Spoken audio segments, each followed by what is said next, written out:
Hello friends, welcome back to my channel knowledgeable brain. और आज हम डिस्कस करने वाले हैं तोरू दत्त की पोएम आर कैसवेरेना ट्री के बारे में।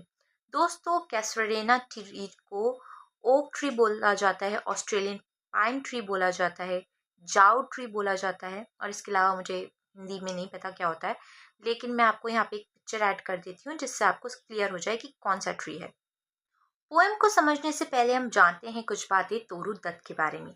दोस्तों, तोरू दत्त का जन्म हुआ था 4 मार्च 1856 रामबागन, कोलकाता, बंगाल में। वो ब्रिटिश इंडियन थी।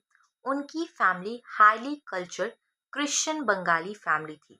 उनके फादर का नाम था गोविंद चंद्र दत्त, जो कि एक स्कॉलर थे, और सिस्टर आरू दत्त, जो कि एक राइटर है। अगर एजुकेशन की बात करें, तोरू दत्त अपनी फैमिली के साथ फ्रांस और इंग्लैंड गई थी। फ्रांस में उन्होंने फ्रेंच और लैटिन सीखी। इंग्लैंड में इंग्लिश लिटरेचर की गहरी पढ़ाई की। उन्हें बंगाली, इंग्लिश, फ्रेंच और संस्कृत आती थी। तो उन्होंने बहुत ही कम उम्र में, सिर्फ 21 साल में ही, उन्होंने अपने जो लिखने की कला थी उससे उन्होंने यूरोप और इंडिया में अपना नाम बनाया। 30 अगस्त 1877 को उनकी डेथ हो गई थी जब वो 21 ईयर्स की थी, ट्यूबरक्लोसिस की वजह से।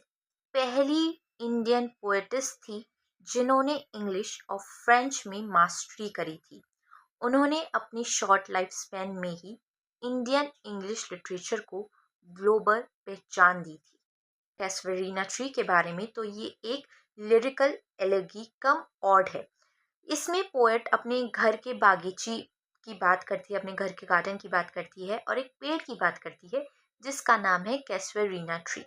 वो बताती हैं कि वो बचपन में अपने दोस्तों के साथ यहाँ पर खेला करती थी, तो इस ट्री से उनकी कुछ बचपन की यादें जुड़ी हुई है। उनकी ये पोयम उनके collection Asian ballad and legends of Hindustan में इंक्लूड थी, जो कि 1882 में पब्लिश हुआ था।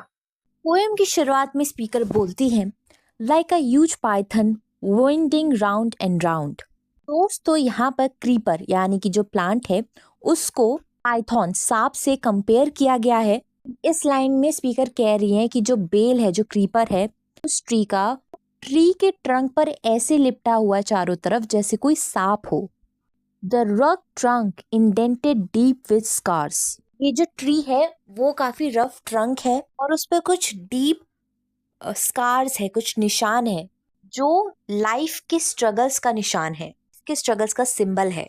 आगे कहती है, up to its very summit near the stars. जो बेल है वो ट्री के सबसे ऊपर तक चली जाती है, जैसे कि मानो वो तारों को छू रही है। A creeper climbs in whose embraces bound. जो बेल है, जो क्रीपर है, वो उस ट्री को ऐसे लपेट लेती है जैसे कोई प्रेमी अपनी प्रेमिका को, का बंधन हो जैसे कोई। No other tree could live but gallantly. यहाँ पे वो कह रही है कि शायद कोई और पेड़ तो इतना कुछ बर्दाश्त भी नहीं कर पाता, ये पेड़ शानदार तरीके से जीता है। The giant wears the scarf, the flowers are hung. ये ट्री एक विशाल, एक बड़ा सा इंसान लगता है, फूलों वाली स्कार्फ पहने हुए है। In crimson clusters all the boughs among। लाल लाल फूल पूरे गुच्छों में पूरे ट्री में लगे हुए हैं। We're on all day and gather bird and bee। दिन भर इस पेड़ पर चिड़ियाएं और मधुमक्खी आती जाती रहती हैं। And oft at night the garden overflows। रात में पूरा गार्डन जो है ब्यूटीफुल साउंड से भर जाता है। With one sweet song that seems to have no close। Melodious song, एक मधुर गीत जो गूंजता है, जो कभी खत्म ही नहीं होता। Sung darling from a tree while man repose. अंधेरी रात में लोगों के सो जाने के बाद भी इस पेड़ में से आवाजें आती है, मधुर आवाजें। आगे स्पीकर कहती है, when first my casement is wide open thrown. जब स्पीकर सुबह के वक्त अपनी खिड़की का पर्दा हटाती है, at dawn my eyes delighted on its rest. मेरी नजर सीधा उस कैसोरीना ट्री पर ही जाती है जो मुझे सुकून देता है। आगे कहती हैं, sometimes and most in winters on it's crest. खासकर सर्दियों में ये पेड़ कुछ अलग ही दिखता है। A grey baboon sits statue like alone. पूरा सा बंदर वहां पे अकेला बैठा हुआ होता है, बिल्कुल एक मूर्ति की तरह। watching the sunrise while on lower boughs, spurning offspring leap about and play. वो सूरज को उगता हुआ देखता है और नीचे उसके छोटे बंदर बंदरिया बच्चे जो है उधम मचाते हैं, शैतानियां करते हैं, खेलते रहते हैं। आगे कहती है and far and near kokilas hail the day. कोयल इधर उधर से सुबह का स्वागत करती है, गाना गाती है। And to their pastures wend our sleepy cows। जो हमारी गाय हैं वो अपना चारा चरने चली जाती हैं। And in the shadow on the broad tank cast. उस जो ट्री की जो शेडो है वो पास के तालाब पे पड़ती है। By that hot tree so beautiful and vast. ये पुराना और विशाल पेड़ जो है बहुत ही ज्यादा सुंदर है। The water lily spring like and massed. तालाब में जो वाटर लिलीज है ना वो ऐसे लगता है जैसे कि बर्फ के गुच्छे हों, टुकड़े हों। आगे कहती हैं but not because of its magnificence. आप स्पीकर कह रही हैं कि मैं इस पेड़ को सिर्फ इसकी सुंदरता के लिए प्यार नहीं करती हूँ। Dear is the casuarina to my soul. ये पेड़ मेरे दिल के बहुत करीब है। Beneath it we have played, though years may roll। यहाँ पे स्पीकर बताती हैं कि बचपन में वो और उनके सिबलिंग्स इसी पेड़ के नीचे खेला करते थे। O sweet companion loved with love intense. मेरे वो प्यारे साथी जिनके साथ मेरा बचपन गुजरा है वो मुझे अब याद आते हैं। For your sakes shall the tree be ever dear. उनकी यादों के कारण ही ये पेड़ हमेशा मेरे करीब रहेगा, मेरे दिल के करीब रहेगा। आगे कहती हैं blend with your images it shall arise. उनकी यादों के साथ ये पेड़ जुड़ा हुआ है।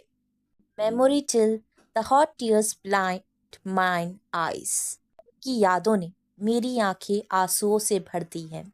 What is that dredge like murmur that I hear. अब स्पीकर बोल रही है कि मैं इस पेड़ से एक दुखी भरी आवाज सुन रही हूँ, जैसे कि कोई शोक मना रहा हो। The sea breaking on a shingle beach.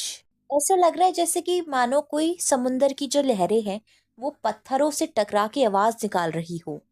It is the tree's lament and eerie speech.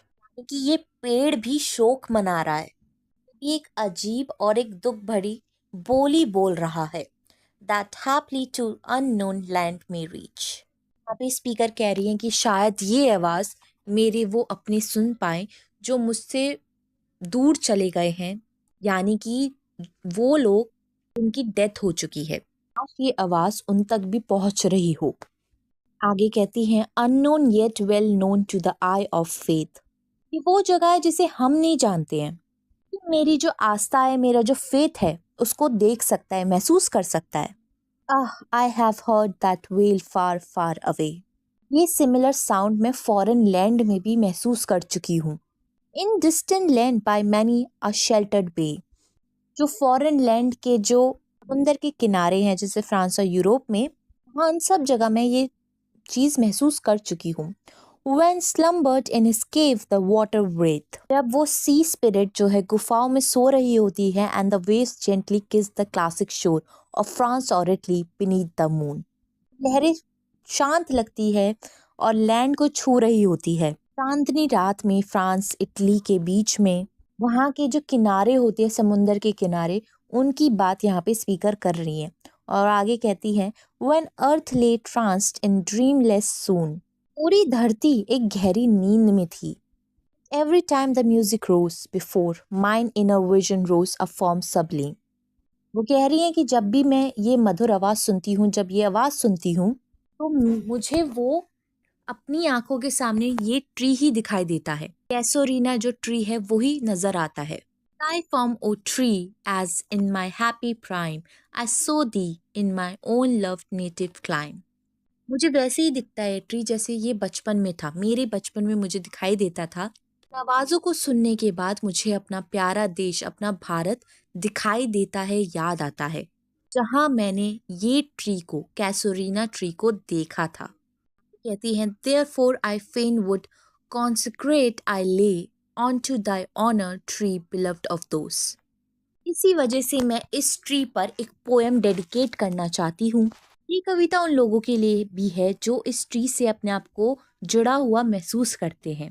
Now is blessed sleep for our repose. वो लोग जो हमेशा के लिए सो गए हैं, जो मेरे अपने थे. Dearer than life to me, alas, where they? Mayest thou be numbered when my days are done. यहाँ पे स्पीकर कह रही है कि चाहे मेरी जिंदगी भी खत्म हो जाए, तभी भी ये जो पेड़ है इसको याद रखा जाए. वो लोग अब नहीं रहे, वो लोग मुझे मेरी जिंदगी से भी ज्यादा प्यारे थे. With deathless tree like those in borrowed Vidale. वहाँ पे स्पीकर कंपेयर कर रही है इस ट्री को इमॉर्टल ट्रीज से, जैसे कि विलियम वर्ड्सवर्थ की कविता में इंग्लैंड का बोरोडेल ट्री है कि वो पेड़ अमर है, ऐसे ये भी ट्री अमर रहे. आगे वो कहती है under whose awful branches lingered pale fear trembling hope and death the skeleton. हाँ, वो बोल रही है कि इस पेड़ के नीचे सिंबॉलिक फिगर्स जैसे फियर और होप जो है वो चला करती हैं. फिर उन्होंने वर्ड्सवर्थ की पोयम का एक जो लाइन है उसको बताया है, जो कि इटर्नल सिंबल है लाइफ का. और आगे कहती है and time the shadow and the week the verse that would die beauty fane oh fane rehearse. वो कह रही है कि शायद उनकी कविता इतनी महान नहीं है, लेकिन वो फिर भी कोशिश करेंगी कि ये पेड़ की जो सुंदरता है उसको वो बता सके. May love defend thee from oblivion's curse. Line का मतलब है कि लव जो है इस ट्री को प्रोटेक्ट करे फ्रॉम बीन फॉरगेटन. प्रेम इस ट्री को भूल जाने से बचाए. ऑब्लिवियन का मतलब है फॉरगेटन. दोस्तों अगर शॉर्ट में समझे तो शुरुआत में वो बताती हैं कि वो उस ट्री को एक पाइथन के साथ, एक सांप के साथ कंपेयर करती हैं, क्योंकि एक क्रीपर उसके ट्रंक को लपटे हुए है. क्रीपर का मतलब है एक छोटा सा पौधा जो उस पेड़ के चारों तरफ लिपटा हुआ है, जैसे कि कोई बेल हो. फिर भी जो वो पेड़ है वो अपनी शान और शक्ति के साथ वहां पे खड़ा हुआ है, और उसके ऊपर खूबसूरत क्रिम्सन यानी कि जो लाल फूल है वो उस पर खिले हुए हैं. उसके आसपास जो पक्षी हैं, जो मधुमक्खियां हैं, वो आकर दिन भर वहां पे बैठती है, और रात में एक चिड़िया आती है जो अपनी आवाज से उस जगह को और ज्यादा ब्यूटीफुल बना देती है. अब वो जिक्र करती है सुबह के सीन का. जब पोएट अपनी खिड़की खोलती है तो सबसे पहले उनकी नजर उस पेड़ पर पड़ती है.